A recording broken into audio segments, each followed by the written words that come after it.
And hello there, Nats fans. Welcome back to another episode of the DoDcast. I'm your host, District on Deck co-editor Ricky Keeler, as we are just a few days away from the Nats and Cubs starting their NLDS Friday night, which is now at 7:31 Eastern Time, to be exact, on TBS, with Ernie Johnson, Ron Darling, and Sam Ryan on the call.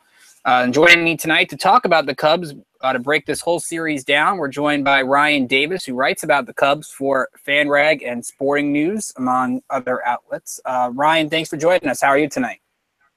I'm pretty good. I'm getting excited about more postseason baseball in, 3-4 days? So, yeah, everything's good here. Absolutely. So, Nats fans, Cubs fans, if you're here, we also have a chat here on the YouTube page. So if you have a question, a comment, we'd love to hear from you. So send a question there or tweet me on Twitter at District on Deck or at Rickinator555. So, Ryan, my first question for you to be, before we dive into a lot of the specifics, your initial thoughts on this Cubs-Nats matchup. Yeah, I really like the matchup. I think that the Nationals in a short series are about as dangerous as they get because of that top-heavy starting pitching with Scherzer and Strasburg and Gio Gonzalez. So, yeah, I love the matchup. We kind of talked before we came on about how this might be the most intriguing of the four series, and I agree with that. I think this is, there's a lot of intrigue here, whether it be the storyline of the Nats trying to get out of the first round or the Cubs defending their World Series championship and some of the early struggles they had early in the season. I think there's a lot of intrigue, and I think the team like the Dodgers are watching this series with an interesting eye because either of these teams could legitimately win a World Series. It's got to be something different in baseball, and you have the defending World Series champion viewed as the underdog in a series the following year. That doesn't usually happen. Right, yeah, and honestly, it doesn't usually happen that the defending champion makes it back to the playoffs. That's been somewhat rare the last 20 years. So, yeah, it's really interesting. And if you look at it, the Cubs are the underdog because they're the road team, and several other reasons. But not to give Nats fans a scare, but the Cubs had by far the best record in the National League in the second half of the season, and they played at about 107 win pace. Just in the second half. So this is a team that's dangerous. They have a really good lineup. They score a lot of runs. They have starting pitching that can shut you down on any given day. And, the back of the bullpen, while it's been spotty lately, it has the potential with Carl Edwards Jr. and Wade Davis and all those other guys, it can pretty much shut you down. So it's going to be a fun series. Cubs, I believe, are 49-25 after the break. The Nats are actually not far off at 45-29, and these are arguably, I think, two of the hottest teams going in. And Ryan, I looked at the regular season matchups in the last 2 years. 11 of the 14 games have been decided by 3 or less, and there were only 3 this year. I think the Wieters Grand Slam maybe took that away from being a 3-run game. These two teams, it seems like, play playoff-type games in the last 14 times they met up, so what would make the playoffs any different? Right, yeah, and I was at Wrigley Field for Sporting News during one of those games this year, where it ended up, I think, one of the last at-bats was Wade Davis versus Bryce Harper with the game on the line. At that time, it kind of felt like a playoff preview, and it looked like maybe that was going to be what it was. And sure enough, here we are looking forward to Wade Davis versus Bryce Harper with a game on the line at some point. So, yeah, there's been a lot of that kind of feeling between these teams. And, frankly, it should be that way. It's the same way when the Cubs play the Dodgers and you have Arrieta versus Clayton Kershaw. It's, that feels like a playoff atmosphere. So, yeah, that's the way it should be. You mentioned how hot the Cubs have been. First half, really struggling. They were 4 or 5 behind Milwaukee going to the break. Then they make the trade for Jose Quintana, and everything sparks. They've been 15-5 over their last 20 and playing playoff-like games against Milwaukee, and St. Louis, something the Nats haven't really done in a while. What was the difference for the Cubs over these last 20 games? Well, I think they're just playing their best baseball this season right now. They've gotten a lot of guys back healthy, whereas Addison Russell missed a really long period of time with a plantar fasciitis in his foot. Jake Arrieta had a hamstring problem and came back. Wilson Contreras missed nearly a month with a hamstring problem. So, it was really just they got everybody back. They have the kind of depth where they could work people back in slowly. And, in September, it just played to their advantage that the Cubs could optimize their roster every single day based on who's on the mound. There were legitimately 12 or 13 guys playing in that lineup day in, day out. And, we kind of talked about it before, the outfield that they could actually do in the postseason against the Nats. There's probably 6 guys that could legitimately be starting on any day. And it wouldn't really surprise you if you've been following the Cubs all season. So I think that's what it is. In the first half, the starting pitching struggled quite a bit. Kyle Hendricks was hurt. He had tendonitis in his pitching hand. Jake Arrieta was figuring out some things mechanically. John Lester had some struggles with his pitching mechanics. So, there are some things that happened early on that they figured out later. And then you can't look past the fact that even Theo Epstein has said that they had kind of a World Series hangover. How you want to quantify what that actually means performance-wise, that's debatable. But he acknowledged that it was there. It was a World Series hangover. You can credit the Cleveland Indians that they didn't really have the same kind of hangover, but the Cubs played and the Indians played as late season, as anybody. So there's that factor too. Absolutely. I mean, both Cubs are deep in the outfield. The Nats, I think, have good depth with Adam Lynn playing as well as he has off the bench, and Howie Kendrick, a good trade fill-in at least in the outfield. So both these teams have good depth, but the Cubs well-versed on the way they can put out different lineups. Let's talk about the rotation, which I think a month ago, Ryan, we would be penciling in a Max Scherzer, John Lester game 1, and now we can't really put anything in pencil anymore for either of these teams. Neither manager is willing to give away their rotation. Doesn't seem like, I think the Cubs are supposed to announce theirs on Wednesday. Dusty might wait till the obligation of Thursday when the game 1 starter has to meet with the media. If you are Joe Madden, how do you line up this Cubs postseason rotation? Well, I think the easiest answer is game 1 has to be Kyle Hendricks. There can't be anybody else on this roster who could take game 1. That guy's got ice in his veins. He proved it with game 6 of the NLCS last year against Clayton Kershaw. He was Game 7 of the World Series against Corey Kluber until Madden pulled him early. But that's a whole different story. But it has to be Kyle Hendricks. He's pitching extremely well. Since coming off the DL in late July, he has a 2.19 ERA over, I think, 78 innings. Absolutely pitching beautifully. Just when he first came off the DL, his fastball velocity, which I think anybody who's watched him knows, he usually sits 88, 89 miles an hour with an elite changeup, pitching 83, 84.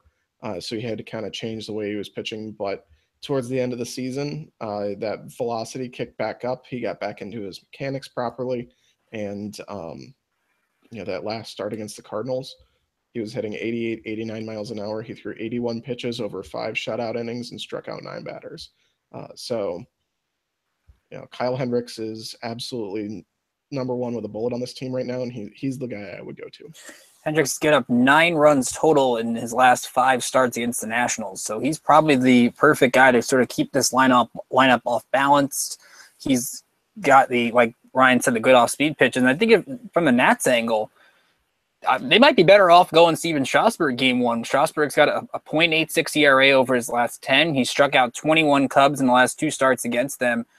And I think, Ryan, if we're playing this out over a long series, which I think we'll get to your pick later, that I think it will be a long series, the Nats might be better off putting Scherzer in game 2 and then having him available out of the pen in game 5. Yeah, and that does make sense, and I'm sure Scherzer would be fine coming out of the pen so long as that hamstring problem isn't anything more than just a cramp that bugged him in the one game. So yeah, I think that may be a better angle for them to give him an extra day of rest if he needs it. But if it isn't a problem, I don't see why they couldn't go to him in game 1.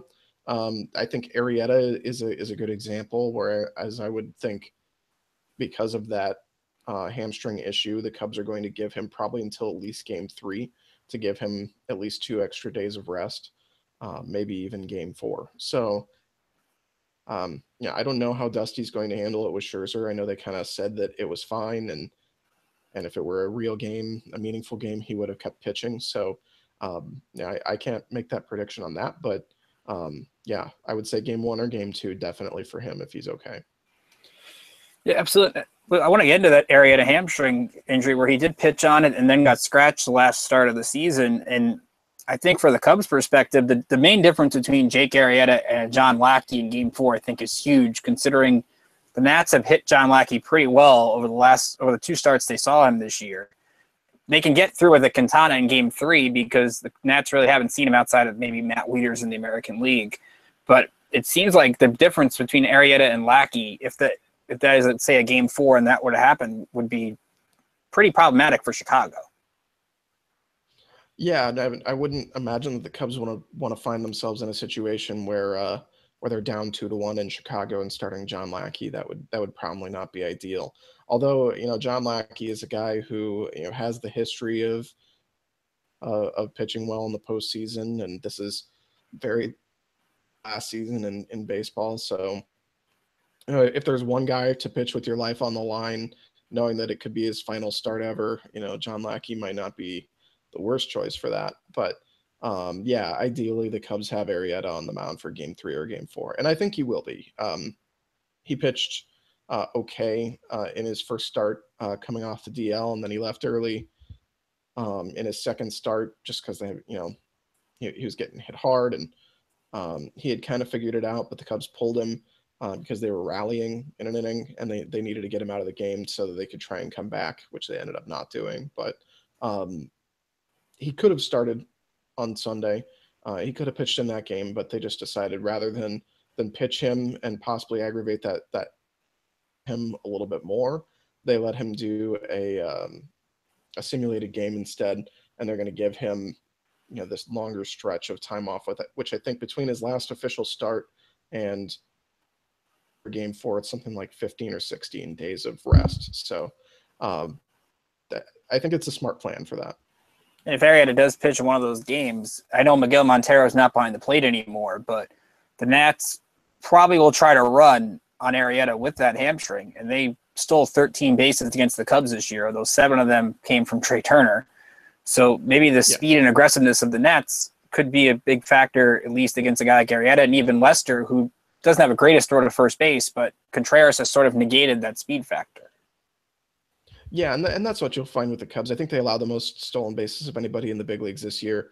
By and large, statistically, it hasn't mattered as much. In individual games, it has.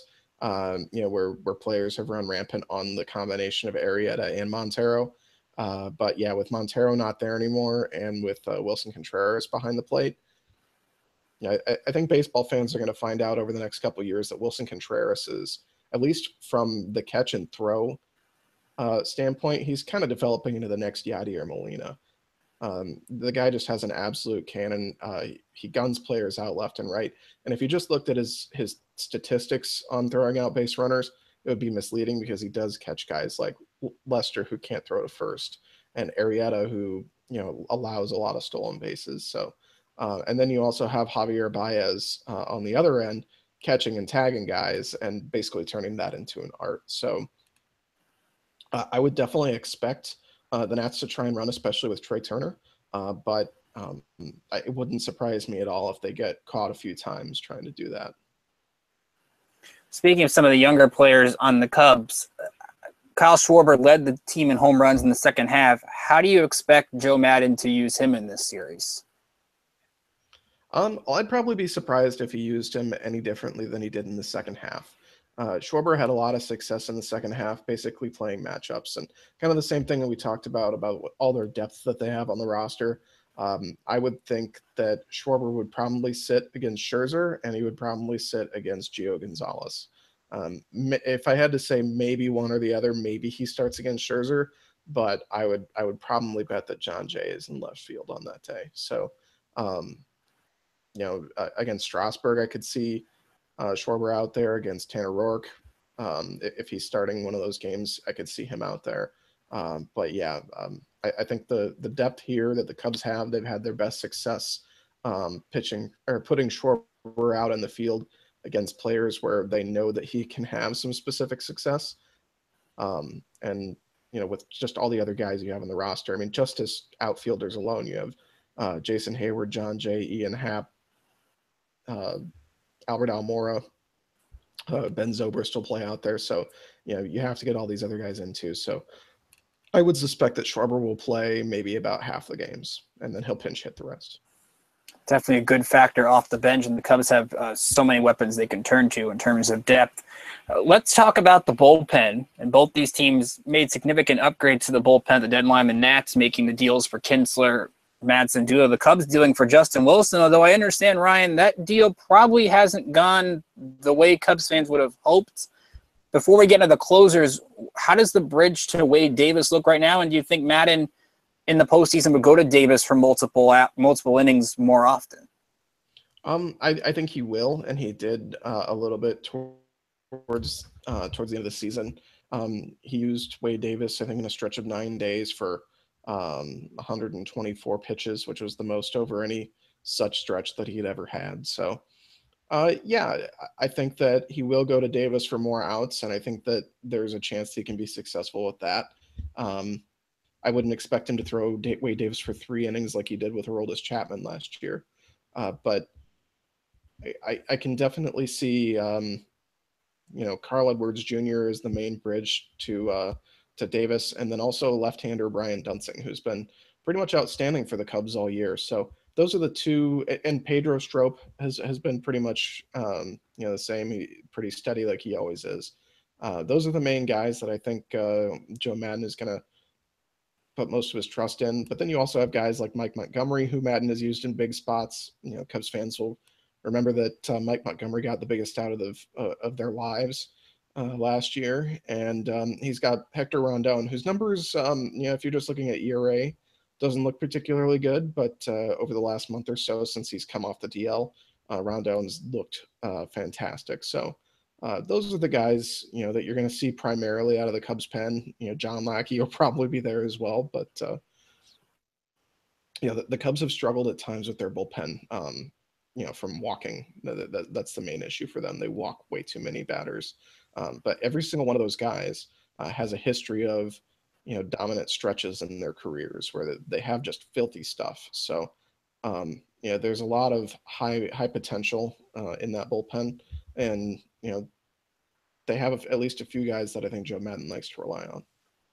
And you look at it from the Nats angle, Wade Davis, like you said, has done it 3 times in September, got multiple innings. Sean Doolittle's only did that once the whole year, and that was back in April with the A's. So it seems like unless Dusty's going to go off different strategy, you're going to see the same formula in the regular season. Brandon Kinsler in the 7th, Ryan Madsen in the 8th, maybe mix in some Matt Albers, which I never thought I would have said that in April, but you mix Matt Albers in, you mix Sammy Solis in. And I think you look at these bullpens, if we're breaking them down, Ryan, I think the Nats have the slight edge because of how good the big 3 have been in the last couple of months. The Cubs saw it in Wrigley Field in August, how good all 3 of those guys can be. And it just seemed like Davis has the great numbers, but Doolittle's also only blown 1 save, so you can make a case that it's a push considering how good both those guys have been. Yeah, I mean, Sean Doolittle's an excellent pitcher, and I really like him as a closer. I think, the deception in his delivery makes him difficult for the Cubs. Whereas, a guy like Blake Trinan, they came back on him because they timed him pretty well. Doolittle is difficult to time. So, he and Kinsler and mentioned Matt Albers, surprising season. I think that there's a really good chance that if you get 6 or 7 innings out of a starter with a lead, that can be problematic for the Cubs. But like we mentioned, the Cubs have a lot of depth, so there are no easy at bats. There are no there are no pinch hitters who are going to come up where you think this is an easy guy, because the Cubs are going to be pinch hitting with the likes of Ben Zobrist and Ian Happ and Albert Almora and Kyle Schwarber, Tommy La Stella, who we haven't even mentioned yet, who's an excellent hitter. So that's what the Cubs are going to be doing off the bench, and it's going to be difficult. So it's just another wrinkle in how this is such an excellent matchup. Taking a look as we go into, I think, looking at it from the managerial battle here, Dusty Baker and Joe Madden, both these guys have good track records. Madden, of course, has the championship. Dusty, of course, looking for the championship. How do you stack up the managerial battle here? I usually break down managers into two categories, and the first one is very heavily on what makes a successful manager over the course of a long season, and that is, the in the clubhouse stuff, the intangibles, do the players play for them, that kind of thing. How does he manage the team? And I think both Dusty and Joe Madden are excellent at those portions of the game, and that bears out in their regular season records over the course of a long period of time. They do well pretty much with every team that they get. The other portion of it, the actual in-game maneuvering, that stuff matters a lot more in the postseason, in the short series. I think Dusty Baker struggles very badly with that, and that shows in his postseason record. Madden is maybe in the middle of the pack with that kind of stuff. I think his problem is sometimes he gets a little cute and thinks he's smarter than he is.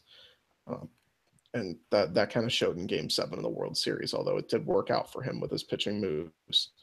They did still win, but Madden is the advantage. I think he's probably one of the top 5 managers in the game. And at least strategically, Dusty's one of the, probably the bottom. But, Joe Madden can make a blunder with the best of them. So I wouldn't say that this one's going to swing the series or anything. No, I think even last year, Dusty didn't really made a bad managerial move in the NLDS. Dave Roberts just made the aggressive moves that paid off. I mean, Joe Madden made the blunders in Game 7, but it paid off for him. So it matters which moves will work for the better. I think the key will be how Madden handles Bryce Harper, which we'll talk about. But I had one of our writers one of our people in the chat room send us this question from Judo Joker for both of us, Ryan. So I'll ask you it first. Who is the biggest threat, in your opinion, on the Nationals to the Cubs in this series? The biggest threat on the Nationals, I would probably say either Murphy or Rendon. That's where I would go with that. The Cubs have struggled traditionally with Daniel Murphy. Cub fans remember him well from the 2015 NLCS. I would think Murphy would be the big one, or Rendon. That's where I would go with that. And it seems Murphy and Rendon sort of slide into the middle of the order, which has been so good for the Nats this year. So before I give my answer on the Cubs question, let me ask you about Harper. We saw Madden last year walk him a ton, put him on base, let somebody else beat you. And it's hard to ignore. I'm going to bring up the stat all week. Ryan Zimmerman the last 2 years against Cubs pitchers, 8 for 56, 17 strikeouts, only 6 RBIs. I know Harper has only been back a week and the timing hasn't been there yet. How do you expect the Cubs to pitch to Bryce Harper this week? I don't think they can pitch quite so carefully to him as they did last year. I think that was early in the season. I think it was a May series where a lot of Cubs people will say that they broke Bryce Harper for the rest of the year. I think that's a little hyperbole, but the way it worked out, it's kind of funny that way. They pitched around him, they walked him a ton, and they basically dared Ryan Zimmerman to beat them. I don't think Rendon played in that series, and I want to say Murphy was batting ahead or somewhere else in the lineup where they basically could do that. I think Joe Madden knows they can't do that with Harper anymore because they're going to run into so many great hitters in that lineup that it'll be a huge problem if they do it. So I think Madden will pitch carefully to Harper, but he knows that those guys are back there, waiting to hit. So it's not such a cut and dry situation anymore. Now, I'll answer the question that Judo answered in terms of for the Cubs, in terms of the biggest threat. I think it's Contreras. The Nats did a good job against Rizzo and Bryant during the regular season, and both those guys can make an impact. Contreras hit 5 home runs against Nats pitching. Nobody else had more than 1 in those 7 games. Now, most of them was against Eric Fetty and Matt Grace, and those guys won't be pitching in this series. But he did hit 1 off Gio, and he did hit 1 off Strasburg. And we saw Joe Madden could put him lead off. He can put him anywhere. And you saw him firsthand, Ryan. This guy seems like, 25, has so much confidence in his swing, and he's not afraid to bat flip when he gets one. Right, and Contreras struggled to start the year. I think through the first week of May, he had some pretty poor numbers. He had an OPS of like 660 something. He really took off after that, and that hamstring injury that cost him a month, that really hurt him towards the end of the year. Really showing off what he can do. But yeah, there probably wasn't a hotter hitter from mid-May till the end of the year. Cubs, maybe a few others around baseball hotter than Contreras, but yeah, he was putting up some staggering numbers at the plate. For a long time, there was a talk that Contreras was the MVP of the Cubs season. So, Wilson Contreras is an excellent pick, kind of as an X factor, just because he's an outstanding hitter, and I think he's going to be an all-star for years to come. Both these teams have so many all-stars at different positions. What's the position that you're watching the most in this series? I think the shortstop position will be interesting. Standing player, as I'm sure every Nats fan knows, and they're probably absolutely in love with him. Addison Russell missed a ton of time this year. He used to be, when he first came up, he was one of the top 2 or 3 prospects in the game, basically right alongside prospect ranking wise, Chris Bryant. Whereas Bryant, was the rookie of the year that year when they both came up basically the same time. And then the National League MVP last year. And in so many ways, you can argue that Chris Bryant was even better for the Cubs this year. So, Russell, on the other hand, he's been, very, very good at shortstop. He's an outstanding defensive shortstop, but, some of the offensive numbers have been really hit and miss. So, he came back with a bang, hit the longest home run of his career coming off the DL. And he kind of struggled from there. So I think that's an X factor for the series. How Russell plays, that can make a big difference for the Cubs. Yeah, it seems like he's gone through so much this year, injuries, off the field stuff, that maybe that home run in St. Louis, and maybe other than helping the guy get some free nachos in St. Louis, might be the one thing that helps him get on track in this series, because he's got so much talent. He's not Trey Turner, but his defense at least can help save some outs, because him and Baez, it's going to be hard to get anything past those two. Right, yeah. That if there's a better up the middle defense than Addison Russell and Javier Baez in baseball, I haven't seen it yet. Because either of those guys could be Gold Glove shortstops in my opinion. So that is definitely, you're right. He's not Trey Turner. He's not the burner on the bases, but he is a guy who in a full healthy season could hit 25 home runs and play Gold Glove shortstop, and just be an excellent overall player. For me, the position is third base. You mentioned Rendon being that threat to the Cubs, and he's had an MVP caliber season all year. He's been consistent. He has more walks and strikeouts. He works in at bat. He's a good defender. He does everything well. And you look at Chris Bryant, who very quietly had 100 runs scored, hit 20-plus homers, had a good year in the field. And I'm looking at Bryant's stats the other day, Ryan, and I'm thinking, why didn't nobody really talk about him this year with all the talent in the National League? Those two alone, arguably the 2 top third basemen in the league. I think what those guys do is going to be huge, because Rendon didn't have a good NLDS against the Dodgers last year.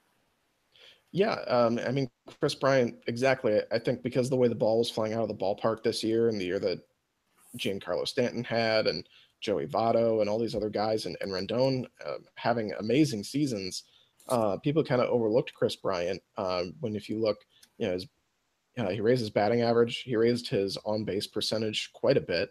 A lot of his external numbers were even better. He raised his walk rate while lowering his strikeouts to about league average. When he first came into the league, he was striking out about 30%. So this is a guy who, in his third year, and a World Series championship, actually improved himself. That's really impressive. So I think people look at things like RBIs and home runs, and they see that kind of pales in comparison to where hitters kind of stacked up. And, the home runs are what they are, but the RBI is pretty much a situational stat. So, it's one of those things where if you look at like wins above replacement, Bryant basically leads the National League in that category this year. So that tells you how good and how important he is to the Cubs lineup. We were talking about a couple of X factors as this show has gone on, and I'll bring up one here. I think it's the bench for both of these teams. You mentioned the depth the Cubs have, and I mentioned some of the Nats depth, but if they do decide to take Victor Robles on the postseason roster, his speed can change a game, and Lynn's been so great in the seventh inning or later, franchise leader in pinch hits this year. With so much talent on the offense for both these teams in the starting lineup, there's not an easy out anywhere you could find. It seems like it's going to come down to which manager plays the matchups correctly off the bench. We could be seeing Dusty and Madden go to so many pitching changes. There might be 4 or 5 hour games early on. Oh, how fun that would be. Yeah. All of that stuff is in play, when you talk about the benches, and, we've already gone over all the players that could be on the Cubs bench coming off. Joe Madden isn't afraid to make a switch for a player in the 5th inning. So, if Gio Gonzalez, for example, comes out in the 4th inning or so, I wouldn't be surprised at all to see Joe Madden, take Albert Almora out, maybe move Ian Happ or John Jay to center field, depending on who's in, and then throw Kyle Schwarber in left for the rest of the game. So, that's just how the Cubs have played it for pretty much most of the second half. And I think Joe Madden will find that to his advantage. Almora is really intriguing. He's got like a 350 average at Wrigley this year. So he's one of those players that loves hitting at home. I think another X factor you got to throw in the mix is Matt Wieters. Nats fans are really down on Matt Wieters, and he's had a bad offensive year, but he loves hitting Cubs pitching and loves hitting grand slams late in the game against the Cubs pitching. So, and Wieters actually, I think, has good numbers against Davis from his time as a starter in the American League. So maybe this is sort of the breakout series for Wieters, where he doesn't have much expectation at the bottom of the order, something the Cubs, I'm sure, will keep in mind as they go through their scouting report.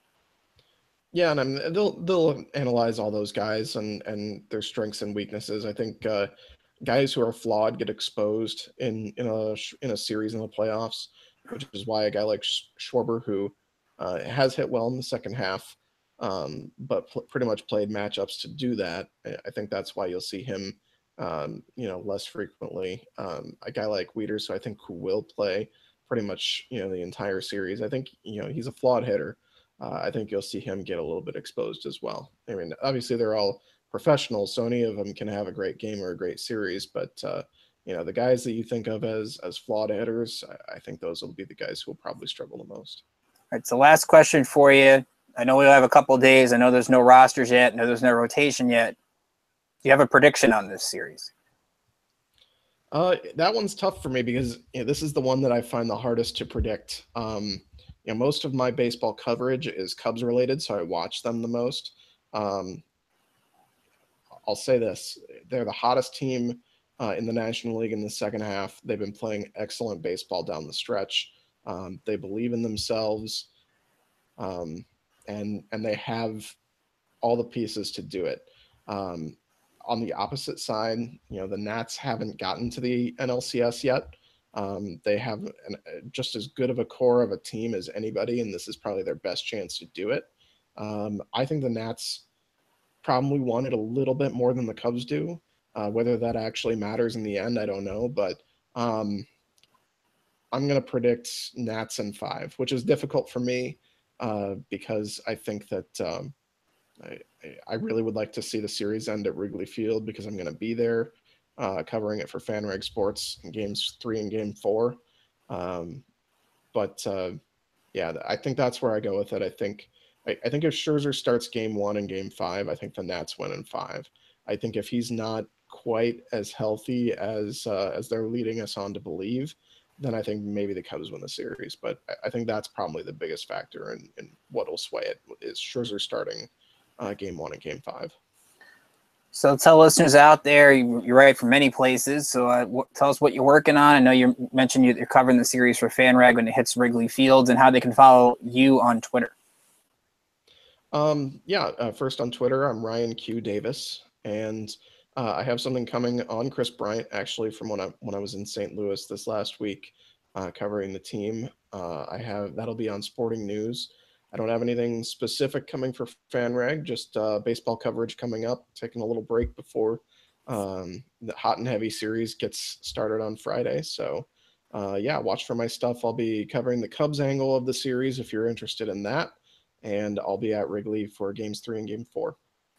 Ryan, again, thanks for joining us. Best of luck covering the series, and thanks for taking the time. We appreciate it. Absolutely. Thanks, guys. So that's Ryan Davis, who covers the Cubs for Fanrag and Sporting News. Has some good stuff. Yes, I was reading the questions in the chat, Seth, so I will get to some of them. We're going to do our big postseason show Thursday, where Drew, Ron, and myself are here. I'll give my prediction then. I don't have one right now for you, but I know you asked a couple of questions, so I was paying attention. Let me see what you got here. I know, Seth, you brought up the only pitcher that you worry about is Tanner Roark. I'm not really worried about it because, I mean, Roark in a Game 4 in his home state, he's actually pitched pretty well at Wrigley Field in his career. That I think pitching him now, if you're up 2-1, I think your worry is very minimal because Tanner can close out a series. Down 2-1, I get it, but if you're down 2-1, you're going to have a shorter leash on Roark than you would normally. So I think that plays a factor as well. I do think Victor Robles is a possible bench candidate for sure. We'll see if that happens. Of course, they start workouts tomorrow. And you brought up Max Scherzer out of the bullpen. Again, if the Nats do make the decision to start Steven Strasburg Game 1, I know Ron and I differ from this. I think you pitch Scherzer Game 2, and I think you would pitch him Game 5 out of the pen if needed. It would be on short rest. You would probably start Strasburg in a Game 5. But I think it's very critical for this season to be a success for the Nationals. They have to win this series. So I think it's going to be all hands on deck to try to win this series and get to an NLCS. If you get to the NLCS and you lose, it's not a failure of a year. But I think they really need to win this series. They need, as Ryan kind of alluded to, they need it more than the Cubs. I do think offensively these teams are very even without an easy out in the lineup. I think it's going to come down to how Madden and Baker align their rotation. So I'm very interested to see. Hendricks would be a really good Game 1 candidate for the Cubs. Like I mentioned, the Nats don't hit him well. John Lester and getting Scherzer in a Game 2 would be great. Quintana against Gio, I think, would be a good Game 3 at Wrigley. Even though Gio's a better home pitcher, I think the situation will align it where he's pitched pretty bad in September. He's not going to get that home start. He's going to have to go on the road in Wrigley.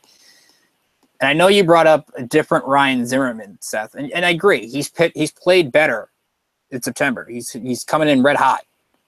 I will say this, though. I brought this up during the year. Something about the playoffs and something about the opponent, I think will be in Zimmerman's head until he gets that big hit. He got that big hit against the Dodgers in September. Maybe that helps him in the postseason. You know the Cubs will have Ryan Zimmerman as the focal point of pitch to this guy until he beats us. If Zimmerman can have a good NLDS, that's going to help this Nats lineup tremendously. If he doesn't, that could be the turning point in the series because Zimmerman and Rizzo pretty even in the first base column, although Zim's numbers are better than Rizzo's. But it's close. If you're looking for my breakdown of the series, I'll have a tail of the tape out on Wednesday morning. I did a slide for each position, starting pitching, bullpen, closers, manager. You can check that out on districtondeck.com. We got another cool interview coming out later this week. I'm not going to tell you who it's with, but I guarantee you will enjoy it. So definitely look out for that this week. We have up on the site today, Drew did his awards picks of which Nats have the best chance to win regular season awards. Ron did something on Dusty Baker and how the Nats should get that contract done before the series starts. And I did a piece on looking back on the regular season with the Cubs. So our thanks to Ryan Davis from Fanrag and Sporting News for joining us. Again, you can follow us on Twitter at District on Deck or at Rickinator555. That's my Twitter account. Like us on Facebook. Just search District on Deck and hit the little like button. All the articles are there. Videos and DoDcast will be there as well. Remember to give this video a like and subscribe, as we'll be doing DoDcast after every postseason game, as well as, again, our big preview show Thursday night at 8 o'clock. We'll be breaking down the series for an hour. We'll take your questions. We'll take your comments. We'll have some fun. All three of us should be here.